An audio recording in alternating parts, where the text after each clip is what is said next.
नमस्कार। क्या दोनों ट्विन फ्लेम का एक ही मोनाइड से आते हैं? क्या ये ट्रू है कि वो दोनों ही स्टार सीड भी होते हैं? जी हाँ, बहुत बार ट्विन फ्लेम्स जो कि दोनों ही एक ही मोनाइड से आते हैं और स्टार सीड भी हो सकते हैं। सभी ट्विन फ्लेम स्टार सीड नहीं होते, सभी स्टार सीड ट्विन फ्लेम्स नहीं होते। इस चीज को गांठ बांध लीजिए। अच्छा, लेकिन अगर आप ट्विन फ्लेम्स भी हैं और स्टार सीड भी हैं, फिर तो आपकी ज्यादा रिस्पॉन्सिबिलिटी हो गई। आपने बहुत सारे काम करने, because you are the chosen one. Chosen one का मतलब है आपको चूज किया गया है, इनकारनेट किया गया है कि आप टॉक्सिक एनवायरनमेंट या फैमिलीज में आए एंड देन आपके जितने भी पास्ट लाइफ के ट्रॉमाज हैं वो हील हो। यस, हील होंगे ही होंगे, करना ही पड़ेगा। क्या करेंगे आप? नहीं तो क्या रोते रहेंगे? नहीं, ये ट्रॉमेटिक फैमिलीज आप दोनों की ही होती है। Divine feminine and divine masculine दोनों की ही एनर्जी इस तरह की रहती है। दोनों के ही कोई ना कोई नार्सिसिस्टिक पेरेंट्स या कुछ बिहेवियर या समथिंग कुछ ऐसा हो जाता है। कुछ ना कुछ लोग या सिस्टर्स या सिबलिंग्स या फिर बॉस वगैरह जहाँ पर काम करते हैं, कोई ना कोई इस तरह का मिल जाता है।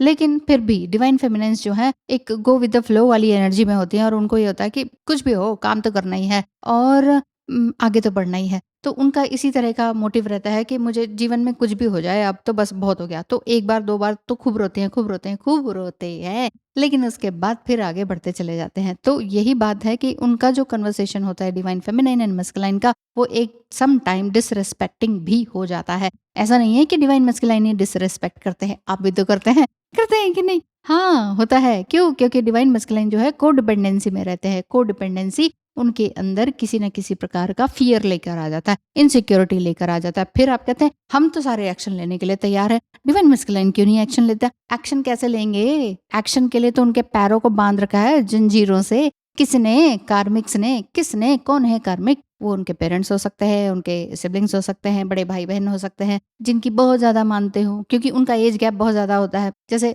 बड़ी बहन ही हो गई 10 12 15 साल बड़ी हो गई, बड़ा भाई हो गया 6 7 साल 8 साल बड़ा हो गया, उसने बहुत सारा काम किया, लेकिन वो नार्सिसिस्टिक ट्रेट्स उसके हैं या फिर वही है, तो वो पूरी तरह से कंट्रोल करेगा छोटे भाई को। या फिर वो खुद ही बड़े हैं तो अपने माता पिता में से कोई एक जो डिस्टॉर्टेड एनर्जी में है उनसे को डिपेंडेंट रहते हैं कि ये क्यों? क्योंकि जो उनका कार्मिक लोगों का जो पैटर्न होता है वो ये होता है कि अब बता बता के करना। अच्छा बेटा मैंने तेरे को रोटी खिलाई, बेटा मैंने तेरे को चोट में मरहम लगाई। ये छोटी छोटी बातों को इतना ज्यादा बढ़ा के बोलना कि हम हैं तभी तू जीवित है, इतना ज्यादा उसको बोलना जिससे कि डिवाइन मस्कुलाइन के अंदर एक फियर और इनसिक्योरिटी इस तरह की आ जाती है कि इनके बिना तो मैं कुछ नहीं हूँ, इनके बिना पत्ता नहीं हिलेगा। लेकिन बाहर प्रिटेंड क्या करेंगे? मेरे बिना घर में पत्ता नहीं हिलता, मेरा ही कहना सब मानते हैं। तो इस तरह की बातें होती हैं। जो लोग ट्विन फ्लेम जर्नी में भी हैं और एक दूसरे के साथ मैरिड लाइफ में भी हैं, तो वो लोग बहुत ज्यादा डिस्टॉर्टेड एनर्जी को फील कर पाते हैं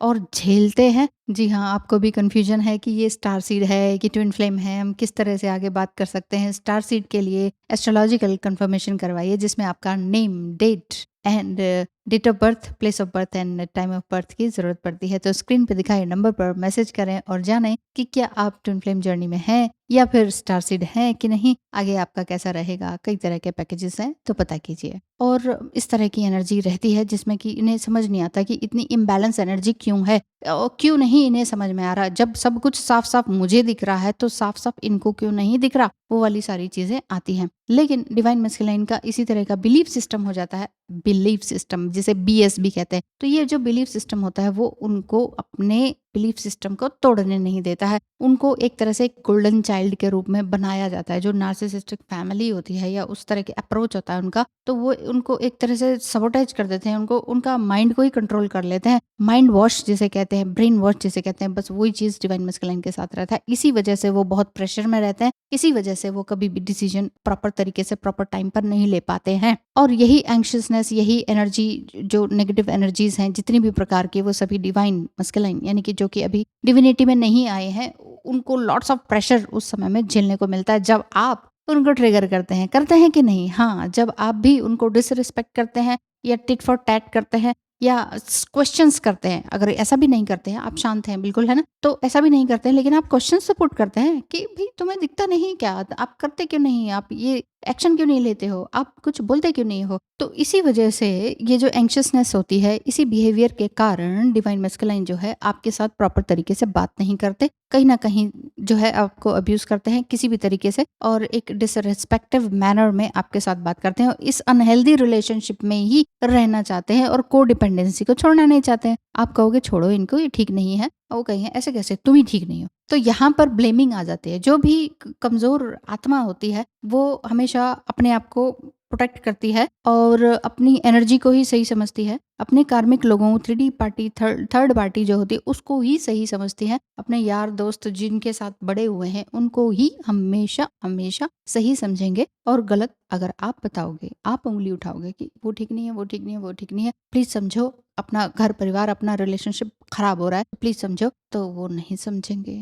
फिर क्या करना है? फिर क्या कहते हैं ऐसे डिवाइन मैस्कुलाइन को? ऐसे डिवाइन मैस्कुलाइन को मैट्रिक्स ट्विन फ्लेम ही कहते हैं। अच्छा, बात तो मैं ये कर रही थी कि क्या ये सेम मोनैड से आते हैं? सम टाइम सेम मोनैड से भी आते हैं और सम टाइम अलग-अलग मोनैड से भी आते हैं। सबकी अलग-अलग कंडीशंस होती हैं और डीप में जाएँगे तो बहुत लंबा वीडियो हो जाएगा। मेन चीज़ ये है कि आपका अगर डिवाइन मैस्कुलाइन जो है डिविनिटी में नहीं है, तो आपने अपने इमोशनल बैलेंस को सँभालना है, क्योंकि डिवाइन फेमिनाइन ही सबसे ज़्यादा हार्मफुल हो जाती है अपने लिए भी और अपने रिश्ते को भी खराब करने के लिए। मेन चीज़ ये है कि सेल्फ कॉन्फिडेंस आपके अंदर आ रहा है कि नहीं? ये जो अब्यूज़िव पैटर्न है, इसको ख़त्म करना, ये इस पैटर्न को ही तोड़ना या ब्रेक करना आपकी जो है ज़िम्मेदारी है, रिस्पॉन्सिबिलिटी है। तो इस सिचुएशन में आपने अपने साथ किस तरह से बिहेव करना है? सबसे पहले अपने साथ असर्टिवनेस को लेकर आना है कि नहीं, किस तरह से रिस्पॉन्स करना है, किस तरह से रिस्पॉन्ड देना है, इमोशनल हेल्थ आपका सही है कि नहीं, ये चीज़ मेन आपने देखनी है। क्यों? क्योंकि डिवाइन मैस्कुलाइन की ही एनर्जी अगर डैमेज हो जाएगी तो डिवाइन मैस्कुलाइन कभी भी डिसीजन नहीं ले पाएंगे।